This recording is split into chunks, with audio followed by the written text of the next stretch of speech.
एक आईपीओ में अगर हम शेयर होल्डर्स कोटा से अप्लाई करें तो हमें अलॉटमेंट मिलने के चांसेस सीधे डबल हो जाते हैं, क्योंकि फिर हम उस आईपीओ में अपनी दो एप्लीकेशंस लगा सकते हैं। एक तो जो हमेशा लगाते हैं वो रिटेल या एचएनआई एप्लीकेशन, और दूसरी शेयर होल्डर्स एप्लीकेशन।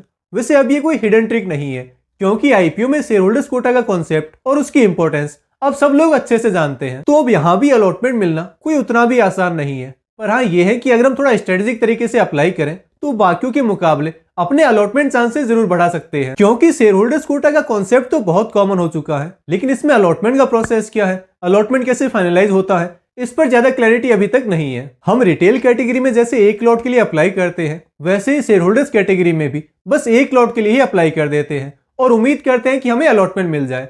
पर जनरली ऐसा होता नहीं है, क्योंकि शेयर होल्डर्स कैटेगरी में अलॉटमेंट का प्रोसेस रिटेल या एचएनआई कैटेगरी से बिल्कुल ही अलग है। रिटेल में तो अलॉटमेंट हमेशा से लॉटरी बेसिस पर था, और अब तो एचएनआई में भी लॉटरी बेसिस पर हो गया है, यानी कि रैंडमली किसी भी एप्लीकेशन को सेलेक्ट कर लिया जाता है। लेकिन शेयर होल्डर्स कैटेगरी में अब भी प्रोपोर्शनेट बेसिस पर अलॉटमेंट मिलता है, यानी यहाँ अभी भी इस बात की बहुत इंपॉर्टेंस है कि हम कितने लॉट्स के लिए अप्लाई करते हैं और हमारा टोटल एप्लीकेशन अमाउंट कितना है। वैसे जनरली एक आईपीओ की शेयर होल्डर्स कैटेगरी में जस्ट लाइक रिटेल कैटेगरी हम हाईएस्ट 2 लाख रुपए तक की एप्लीकेशन ही लगा सकते हैं, और क्योंकि आईपीओ में एक लॉट करीब 15,000 रुपीज का होता है, तो उस हिसाब से हम शेयर होल्डर्स कैटेगरी में मैक्स टू मैक्स 13 लॉट्स के लिए ही अप्लाई कर सकते हैं। हालांकि ये कोई रिटर्न रूल नहीं है, कंपनी जिसे थोड़ा ट्विस्ट भी कर सकती है, जैसे बजाज ग्रुप ने ट्राई किया भी था। बजाज हाउसिंग फाइनेंस का जब आईपीओ आया था तो इनिशियली उसके आरएफपी में यह था कि कोई अमाउंट लिमिट होगी ही नहीं, शेयर होल्डर्स कोटा में कोई कितने भी अमाउंट के लिए अप्लाई कर सकता है। बस कंडीशन ये थी कि अगर कोई शेयर होल्डर्स कैटेगरी में 2 लाख रुपए से ज्यादा की एप्लीकेशन लगाता है तो वो और किसी कैटेगरी में अप्लाई नहीं कर पाएगा।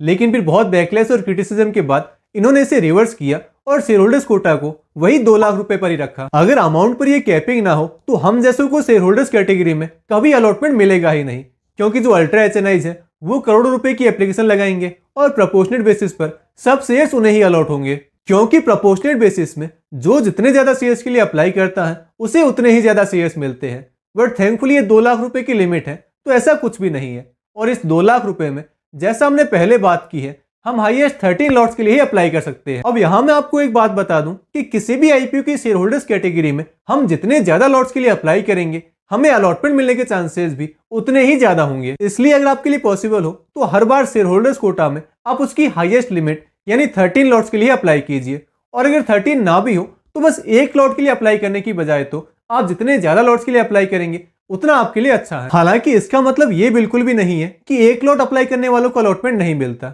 उन्हें भी अलॉटमेंट मिलता है, पर उसका प्रोसेस थोड़ा अलग है, जो कि मैं आपको वीडियो में आगे बताने वाला हूं। लेकिन उससे पहले अगर आपने अब तक इस वीडियो को लाइक नहीं किया है तो वीडियो को लाइक जरूर कर दें। और हाँ, नेक्स्ट वीडियो में 2025 में कौन कौन से शेयर होल्डर्स कोटा वाले आईपीओ आने वाले हैं, हम उसके बारे में बात करेंगे।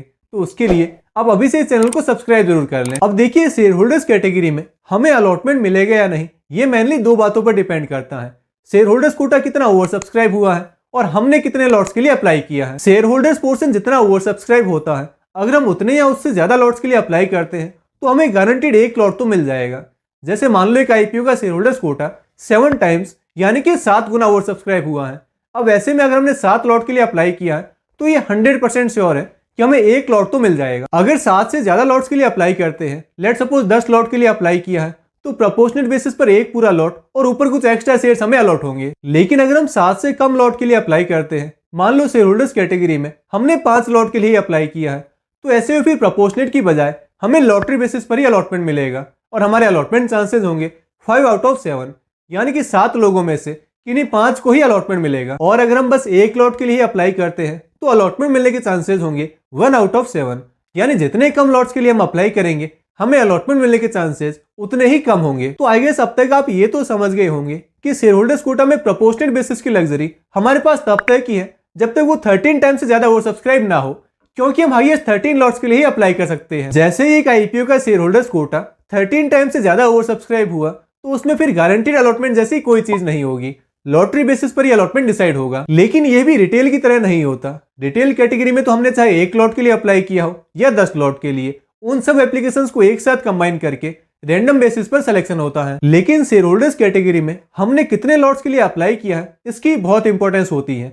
यहाँ आप मान लीजिए कि अलग अलग ब्रैकेट्स होते हैं, जैसे 13 लॉट अप्लाई करने वालों का अलग ब्रैकेट होगा, 10 लॉट वालों का अलग ब्रैकेट होगा, 5 लॉट वालों का अलग और फिर 1, 2, 3 वालों का अपना अलग ब्रैकेट होगा। इसे अगर मैं आपको एक एग्जांपल से समझाऊं तो सपोज एक आईपीओ का share holders quota 20 times over subscribe हुआ है, तो इसमें अब जिन जिन लोगों ने 13 लॉट्स के लिए अप्लाई किया है उनके अलॉटमेंट चांसेस होंगे 13 आउट ऑफ 20, यानी हर 20 लोगों में से किन्हीं 13 को अलॉटमेंट मिल जाएगा।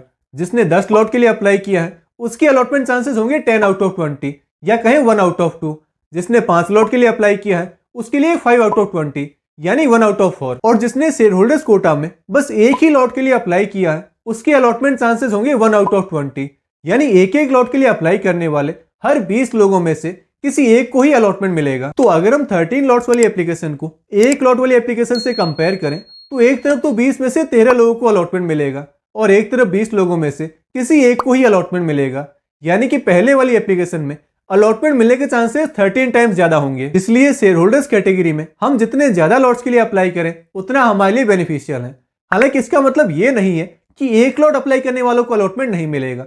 यहाँ बहुत लोग कंफ्यूज हो जाते हैं कि मैंने तो 13 लॉट्स के लिए अप्लाई किया था, मुझे तो अलॉटमेंट नहीं मिला, पर किसी और ने बस एक ही लॉट के लिए अप्लाई किया था और उसे अलॉटमेंट मिल गया, ऐसा कैसे हो सकता है? तो देखिए, ऐसा बिल्कुल हो सकता है। अगर मैं पहले वाले एग्जाम्पल को ही कंटिन्यू करूं तो आपके ब्रैकेट में 20 में से किन्हीं 13 को अलॉटमेंट मिलना था, लेकिन अब हो सकता है कि आपका अलग काम ना करे और आपका नाम उन 7 लोगों में आ जाए जिन्हें अलॉटमेंट नहीं मिला है। दूसरी तरफ जिसने बस एक ही लॉट के लिए अप्लाई किया है उसके ब्रैकेट में भी 20 में से किसी एक को तो अलॉटमेंट मिलना ही है। अब हो सकता है कि उसका लक उसे फेवर करे और उसे अलॉटमेंट मिल जाए। तो एट द एंड ये काफी हद तक हमारे लक पर डिपेंड करता है, जिसमें हम खास कुछ नहीं कर सकते।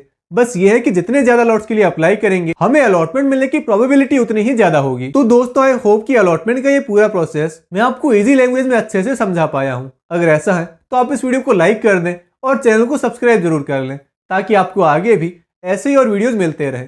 अगर अब भी आपका कुछ डाउट है तो आप नीचे कमेंट बॉक्स में बता सकते हैं, मैं रिप्लाई करने की पूरी कोशिश करूंगा। और हाँ, अपकमिंग शेयर होल्डर्स कोटा वाले आईपीओस की रेगुलर अपडेट्स के लिए आप मेरा टेलीग्राम चैनल ज्वाइन करना ना भूलें। इसका लिंक नीचे डिस्क्रिप्शन बॉक्स में दिया हुआ है।